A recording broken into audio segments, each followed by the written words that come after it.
wa ta'ala khiri ona khrindo khalasin di akhirun dangani Allah subhanahu wa ta'ala anoi men khallo junnuma ani jaralo kembatenga innahu waliyyu dhalik wal qadiru alayh kuni bela ngem palle alhamdulillah association culturelle soninke du monde ACSOM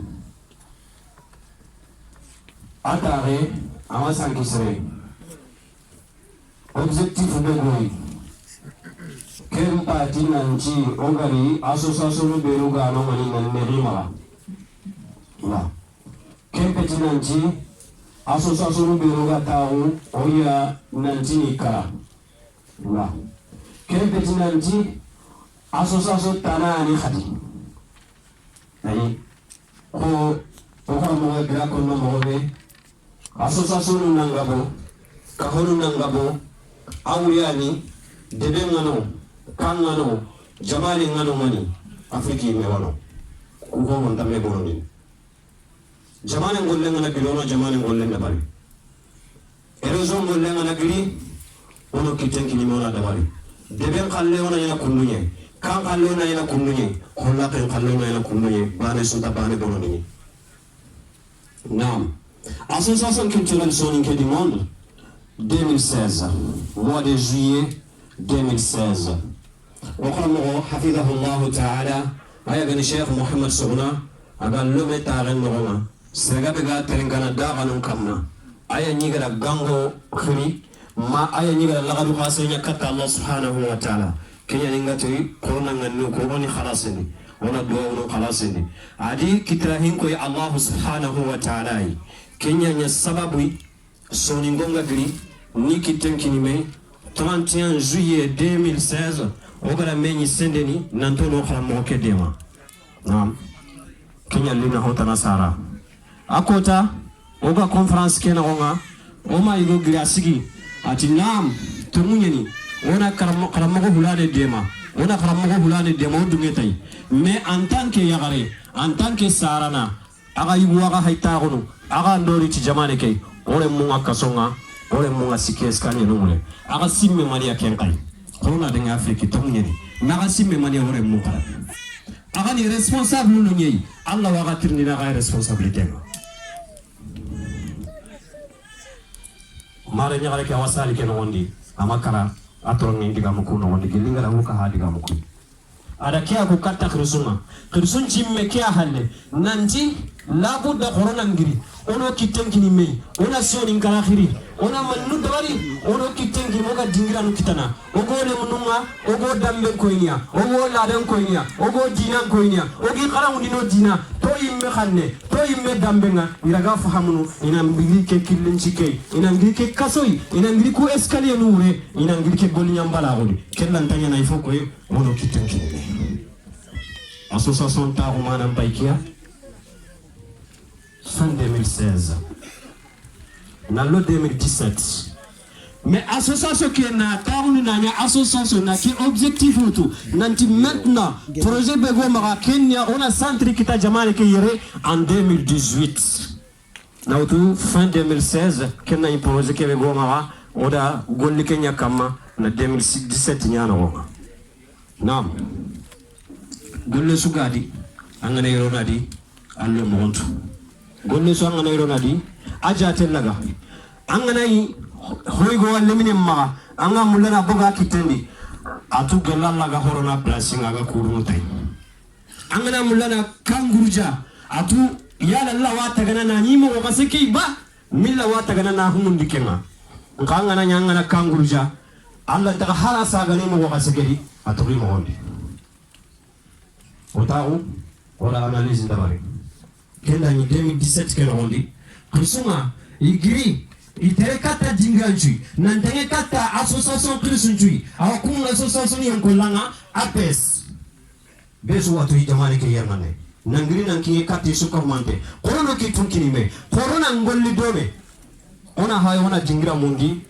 duda ngani jamani ke yere aga khili nanti sulinkara aga khili nanti solinkonka aga khili nanti solinkon dingira وقام الشيخ محمود قما حفظه الله تعالى أغاني ودا éviter maison d'Égypte agaro maison d'Égypte atiyo inatendi maison d'Égypte gambaka ya gagné la maison de Sonikara ina taïri ogram mo Cheikh Abdullah Ba hafidahullah ta'ala 2017 agari a conférence o gagna ogoni adigam pananga kebe ati igada Sonin continuer ni réalité on va to halle parce que wa ke dinga bo dinga he igana ni Sonin gonga di invité nenki kukul le menya no gondi ma dingira bucine le gondi kaga Sonin gonya to gondi kenya ni wasana na ko to takin dingira bo le hali kudiga mo ko suma mangira drame do wanda mara o girina étude ndabali orana centre kitana kamo centre ke o hajungai o ga mulla kubelu ndabala no gondi ano kutene manime Sonin gondi ngam ngana aka ngana bu genen no gondi ko ko aku tenga to ono ho mabugo donc o girina nginye spécialiste no kubelu ga projet no hamira hin ko dira ona mani mundi ona mulana mani de bari dingira ke ida eti nyango da mani kasu mani mega kama iga bugu tijabi be na kitola mani Kenya ogada ke projet be ogada ko kundu oga mulana réaliser minimum de choses gelobana mulanya tere duo nya kama minimum de choses il faut 2000 mètres carrés on a kenkita kenni minimum ya gana lo 2000 mètres carrés ogara objectif ogara konida aya plan pa ikenge igara plaqué na bagandi na trace odangani ogara 2000 mètres carrés kita kebe ga ko sikano gondi o sanirangani o kharan larangani o ho ano gondi hatta o yo kunga gille afriki gani gaga gina no gondi ho wa suwa no gondo rangani na estimation bagandi na kinoi estimation suwatu arawa yana huma yana ana konta ure ukangabanta estimation ga kono nusu ahuna ya dina taran kontali donc estimation be gadabani ona terrain kita adona nkati na kisiginde ano gondi ona terrain kita igara estime kebe adona kisiginde ano gondi pas moins de 3 500 000 euros pas moins de 3 500 000 euros Soningon que sur la chaîne malais ali jama itijara ogaro dingira beni olorahe okinye Sénégal a construit les gars Bordeaux Soningue natirni en tant que Soningue en tant que consul du Sénégal consul anu kutun chara me khalai Soningo manime no ma jamane ke yelone ati estimation parce que asuma est censé consul anu mais estimation jamanu kumanime Sénégal Mali Mauritanie Gambia naka Guinée nukui estimation légale on kenko en 2017 presque 2 millions de soninké en France pas ailleurs hein? En France non étude mbogu soninkan étude he hatambini étude meheti français nda étude mbogandi en 2019 nanti la langue plus parlée en Île-de-France après le français c'est le soninké. Île-de-France français n'aime pas parler anne bega konni na kota sui soninké yen mais ku soninko na minna kun soninko ngana tinka humame be suna en no bagandi kaso so wa ke sentiment man dagana kaso so wa ke sentiment dagana que sont dedans on a projet lancé en 2018 appel ngare kata association nunchu nantona meni centre tawhid à Saint-Denis asine Cheikh Ibrahim Tunkara oda meni Saudi okingena ogirina kinge haro krisenga no ngai Cheikh Touré Mohamed Touré hafidhahullah ta'ala kenda ni dati ngoni nanti soni ngona kwa meni ke wakati association nan kwa meni ke wakati ona kwa discuter centre Kebarenga. Et malheureusement, 15 septembre, l'association va gagner l'association Karabotou. Quel m'a dit que projet lancé? Projet lancé dans le projet 2020. Projet 2020. Projet 2020, Maliniga Konian Rondi. kebe ga koni nanti oran ta to ta gulu nanti ma bira ke bogana 3 millions 500 kita na ka huma me ona dingira ko ona taga so ni gon pa junge no ona lancement da bare oka mo amul kiya hafidahullah ta'ala ati oka daga ke étude da bari gara mètre carré be ko no dangani oka ko wora go gollu nyana no gondi ona estimé ona lancement da bari soninke sugadi 1200 euros 2 ans no gondi du 2018 à 2020 à fin 2020 admettons on a comment il serait miakita kenga engagé 1200 euros jusqu'à la fin 2020 on aura presque 220 000 euros ou bien il va pour kenga donc kenta har bale baka keta ganden no honde kenta har te ko bolo surtout na e ataga ngawalakin arawanya sababu ona dingira luye har ken dingira oga tugana 2000 euros ma hibe kam punke ma 20 000 euros mi asiye no gondi ona go gollu ko ogi jopara no ngani anani soni konta ka kortinoi ona ke golle ona taga honne ona daga na batenga honne projet 2020 qui en connaît parce que gabe dari hakren nanti iti projet 2020 na kingi war ni centre ko yoy ko manu da mani me bagani on a lancé auto hajuna 200 personnes. Sénégal consulant presque il y a 2 millions de personnes soniquées en France. Auto hajuna 200 personnes. 200 personnes à beaucoup 2 millions de personnes. Pendant 2 ans, on a pas eu 50 personnes engagées. Avant tout on n'a pas eu 50 personnes engagées. 2020, on a été à Atis au niveau du monde du Nord en Sononiga. Kubenuga kona itri ndanda mani me bagani 2020 ano kebe gari oswa kento wala nyaga na Allah ganna wurgi bako kama 2020 ga timme qirsunti ora Allah hidu nyawtu soni gonda ngani nanti gelli hara gana nyogo ma monta ke kitona haqqe kita ona katona dingira luwe ora go gollunde barna no gondi mais on a compte mbagani mani mena compte no onde ngala ratini sasa presque avant ni on me compte que no onde makay naam alhamdulillah à l'heure actuelle on ta ho damuko à l'heure actuelle hibega soninga di monde ma i compte no la budget ngani kebe 110 000 euros 110 000 euros à l'heure actuelle. 110 000 euros en tête direct à la taille. 110 000 euros on a manité à la taille. On va jouer sur le gage sous commandement. Yala wati makine, on peut encore keta, on va entendre que conférence a annulé combien de fois. Dingan ko annulé combien de fois. Ça c'est rien à l'incliner dans une bourse de travail. Annulé combien de fois. On va compter directement.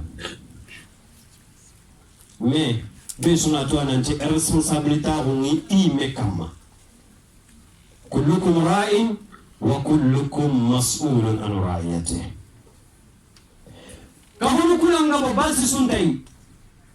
O suni zuno gonyedi. Na fondation noma, na sarasve noma, na groupe tawhid noma, na keno besuni gollenyeni. Nka oga qawan tawran tamungu kebe, kenni haban kake. Allah subhanahu wa ta'ala danya hatan kullun daga ido bogome, anke ni Senegal, anke ni Mauritanie, anke ni Mali. Allah do hutu aroka huma meyere. Nanti agani kambane, agani sobanu, ike dumaina agaka huma mey. O yimmete ayu on takappe mey Allah. Allahu akbar. O takappe mey. وما بينكم إن الله لا يغير ما بقوم حتى يغيروا ما بأنفسهم الله تهون changer ne tisoroma madama imenu gama changer oga situation de nogondi owa murgene ore munga kundu ore munga kasonga digan to oga safano gollena abato maga homo khoto maga donc est-ce que tawo no situation étudier na hay nanti serebana kalle ke keta banan takike ona kem bayi ona tono ona ndangi kema corona ka ona har bale de bardome aussi me keiba donc association culturelle sonique du monde hassa akitempu tuntenga kata sonin karasu kusuma griga ko ikunna yereya na mani de bari na kinnya la to ni kumbane serebe ganari lemena mbucine be ganari aya raga association ke dirigene na objectif ke kitando la ngana bismillah place ngakinde potentiel be goma ogana nyogatu sonin karamaga ogana nyogatu okhala mo warna hatam pancho da ngani insha Allah taala okhala mo ngun gabenya hay tawu sali ken gondi yerane hafiz nungidi docteur nungidi magistrat ngay gon maga oda ngay nay kitabu nya xomo mashallah le 8 ke koto la menyere Cheikh Haruna gada bahsu benya faran siranka ma ora menyere ora ngani Cheikh Majawta nyugora warni akula namba yata hantem bay soni kan kan nyere Cheikh Abdullah ba afatawa bo ma wujunel ho fatawa na di fatawa ke awriya ni question tirninden do jabinde amagri seleta na gri oksoni ko imetrindinde ni na daga ka ho akhen kitabe ma Cheikh man le sugna kitabe nya hake o dinando o ka ho Allahu akbar kisuna soni kara me o ku ga miro valeria ko lilo no valeria angana kan ngento ko botro no ni sరం ni tanum tirna kama wakati kinge ogan kawo kiten kinge me wakati ndangi ogan kawo malni me ona ilo na sagai association culturelle sonique du monde amanan petinan tisro suni ka hongara la nganani dingira osuma admeton ngeni Senegal ngabaka baken ngabaka jawa ngan ngimma quand bare ngana grifon na participer debe kiware ngene grifon nan participer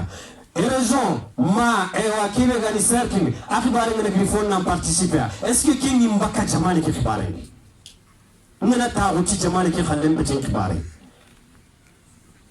o soni go ga ta lenki heke go kamma e go manipuler na monji e ko konsinanga igara yon ko la ngaranga soni ga nyon ko la nyagara nga kebe ga ko wada barni kame go dan ke nga wujuna to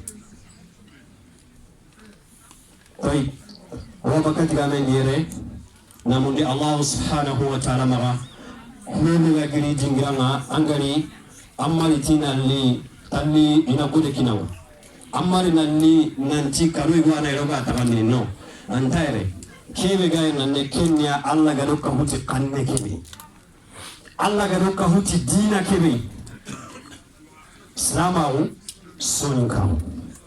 ummat islamahu Sénégalais, omat islamahu mali, ot islamahu soninkahu. Oren mulla go dinan tunu, to hanenga, oren mulla go dinan tunu, to dambenga, irigi kitun kindime, o khamo Cheikh Majawta Gora, hafizahullah ta'ala, adi umu manya Kenya gajangenga irnane, ora ga kapeme mobe, ora ga kitun kindime mobe, oga santri nun kitana, aga kontra kitana soninkom maga, ada Afrique nun kirina atogora nantimani, Afrique ide. Tumagal. إن الله لا يغير ما بقوم حتى يغيروا ما بأنفسهم والسلام عليكم ورحمة الله وبركاته. طيب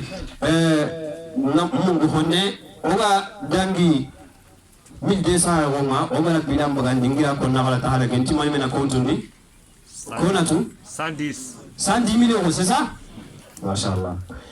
Donc, on a haï, on a d'abord de barmitay.